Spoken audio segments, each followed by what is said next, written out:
غزہ میں IDF کے لیے آنے والا وقت بہت مشکل ہے کیونکہ حماس کا دعویٰ ہے کہ 7 اکتوبر کے حملوں سے عام شہریوں کو استثناء دیا گیا ہے۔ اسرائیلی وزیر اعظم نے اب تک کا سب سے براہ راست اشارہ دیا ہے کہ ان کا ملک حماس کے ساتھ جنگ کے بعد غزہ پر کنٹرول برقرار رکھنے کا ارادہ رکھتا ہے۔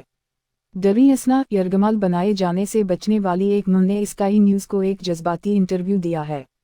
فوجی تجزیہ کار کا کہنا ہے کہ IDF کے لیے بہت مشکل وقت ہے کیونکہ زمینی کارروائیاں جاری ہیں۔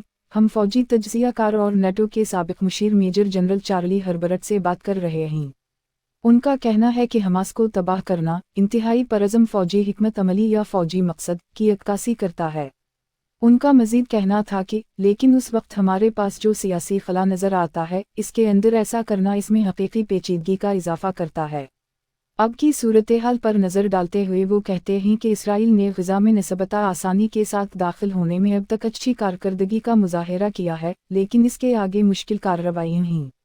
ان کا کہنا تھا کہ بریکن جنگ مکمل ہو چکی ہے، اسرائیلیوں کے لیے یہ نسبتاً سیدھی ہے۔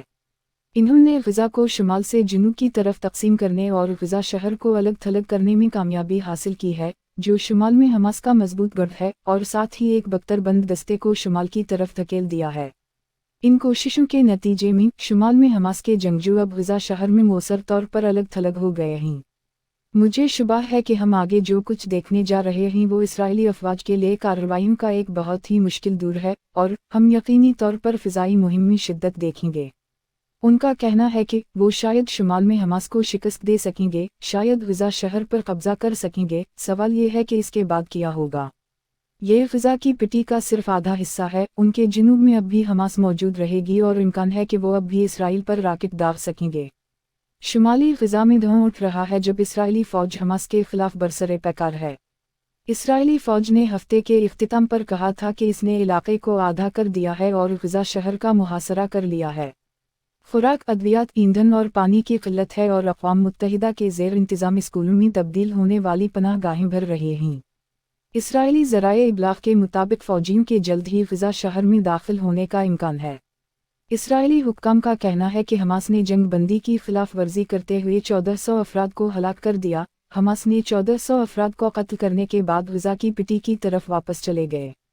جرمنی کے اخبار DW نیوز کی جانب سے یہ پوچھے جانے پر کہ کیا اسرائیل کسی مرحلے پر جنگ بندی پر رضامند ہو جائے گا، ایلن لیوی نے کہا کہ یہ اس وقت تک نہیں ہوگا جب تک حماس کو تباہ نہیں کر دیا جاتا۔ انہوں نے کہا، ہم اپنے یرغمالیوں کی واپسی کے بغیر کسی بھی جنگ بندی پر غور نہیں کریں گے، چاہے وہ کتنا ہی عارضی کیوں نہ ہو۔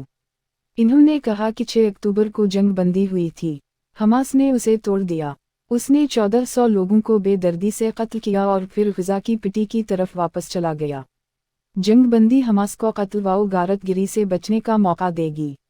یہ اسے دوبارہ کرنے کے لیے آزاد چھوڑ دے گا۔ مسٹر لیوی نے مزید کہا کہ اسرائیل اس وقت تک جنگ بندی نہیں کرے گا جب تک کہ وہ حماس کو تباہ کرنے کے اپنے جنگی مقاصد کو حاصل نہیں کر لیتا، تاکہ وہ دوبارہ کبھی ہمارے لوگوں کو نقصان نہ پہنچا سکے اور 7 اکتوبر کو اس نے جو کچھ کیا وہ دوبارہ کبھی نہ کر سکے۔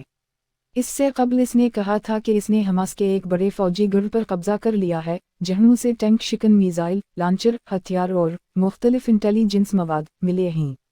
مزید برآں IDF کے فوجیوں نے حماس کے متعدد دہشت گردوں کا سراغ لگا لیا جنہوں نے القدس اسپتال سے متصل ایک عمارت میں خود کو رکاوٹیں کھڑی کر رکھی تھیں اور وہاں سے فورسز پر حملہ کرنے کا منصوبہ بنایا تھا۔ اسرائیل کی دفاعی افواج کا کہنا ہے کہ اس نے لیبنان کی جانب سے شمالی سرحد کے پار داغے گئے مشکوک فضائی ہدف کو ناکام بنا دیا ہے۔